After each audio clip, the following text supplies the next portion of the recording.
tarde, nós estamos contando com a presença do diretor de informações da SEI, que é a Superintendência de Estudos e Informações da Secretaria de Planejamento do Estado, que vai nos falar do desenvolvimento regional, das diferenças dos diferentes territórios que se apresentam para que o processo de elaboração curricular seja um processo que esteja associado, articulado com as identidades econômicas, culturais, sociais de cada um desses territórios, de cada um desses municípios, para que seja, portanto, um currículo vivo. Essa é a pretensão, não é? E para isso os redatores eles não podem ser apenas mero coletores de informações, eles precisam compreender sistemicamente o que é o Estado, como ele, suas diferenças, também as suas similaridades, o que é global e o que é local, não é? E a partir daí poder dar uma contribuição mais significativa. Bom, nós vamos abordar a questão de uma Bahia com diferenças grandes entre as suas distintas regiões. É preciso, num trabalho dessa natureza que a Secretaria de Educação está fazendo, que a gente perceba como as diferenças sociais se apresentam nas distintas regiões da Bahia, como culturalmente também essas regiões se apresentam com comportamentos diferenciados. É um pouco isso que a gente vai trazer para dar uma contribuição a esse trabalho que a Secretaria de Educação está desenvolvendo.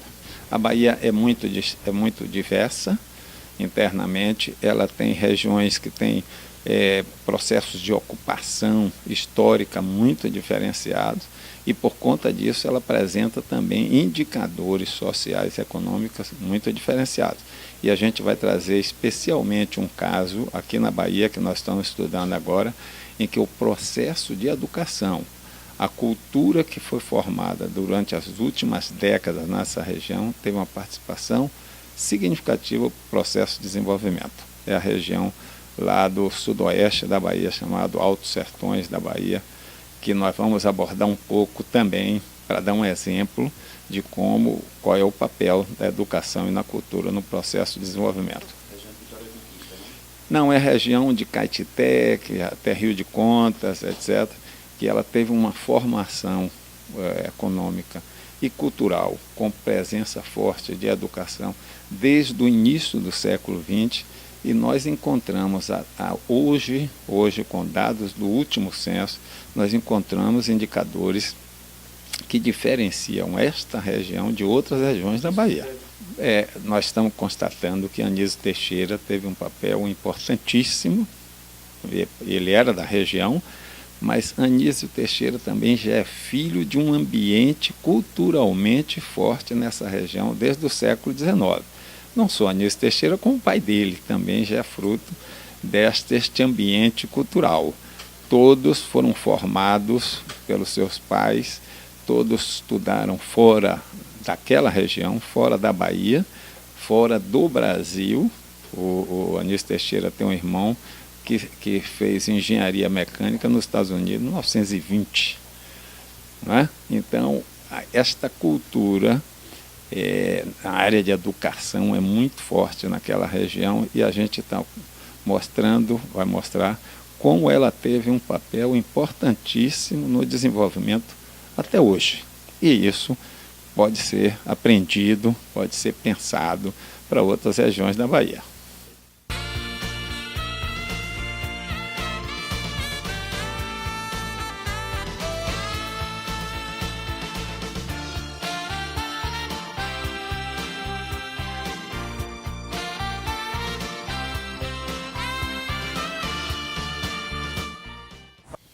Final do dia, né, de 2 dias longos de trabalho intenso aqui, de organização e de planejamento da estrutura do grupo que está à frente do Currículo Bahia. Estamos esperançosos, né, mesmo diante dos inúmeros desafios que a gente tem, de que a gente possa sim avançar nesse processo. Acho que a Bahia está com uma equipe muito boa à frente do processo, e a gente vai acreditar, né, de que é possível a gente, nesse coletivo e nessa imensa Bahia, a gente fazer essa diferença na educação. Tivemos o professor Roberto Sidney, né, e nós tratamos das questões conceituais que envolvem o currículo. Inclusive, a gente convida as escolas para acessarem o Facebook e lá vocês vão encontrar, né, na íntegra as contribuições dele para esse processo. E agora à tarde também uma discussão muito interessante sobre territorialidade e que é muito, vamos dizer assim, muito importante a gente nos perceber, né, nessa Bahia e com essa diversidade e com todas essas carências que a gente tem e vendo, né, que a educação está presente nesses processos. Então pronto, em relação ao nosso encontro que tivemos ontem, né, a Secretaria junto com o Jimmy e a gente numa discussão sobre como traçar, né, como caminhar diante desse cenário de construção de um currículo Bahia, de uma análise da base nacional, de uma observação entre a base e o que a gente tem, né, enquanto rede, que é as orientações curriculares do ensino fundamental, a gente começa a pensar em quais seriam as estratégias, né, para a gente chegar na ponta, chegar até a escola, chegar na condição de ouvir, né, o estudante, o professor, os alunos, a comunidade em geral, as redes, as mais diversas redes privadas, municipais e estaduais. Então a gente entende que a territorialização precisa estar presente nesse discutir, nesse caminhar desse documento, né? Então a gente precisa entender as especificidades de cada região, de cada território, né? A condição, o que é que a gente tem, né, para refletir enquanto região do Recôncavo, em região do Litoral Sul, em região Oeste, o que é que esses professores, o que é que a comunidade reflete em relação a isso.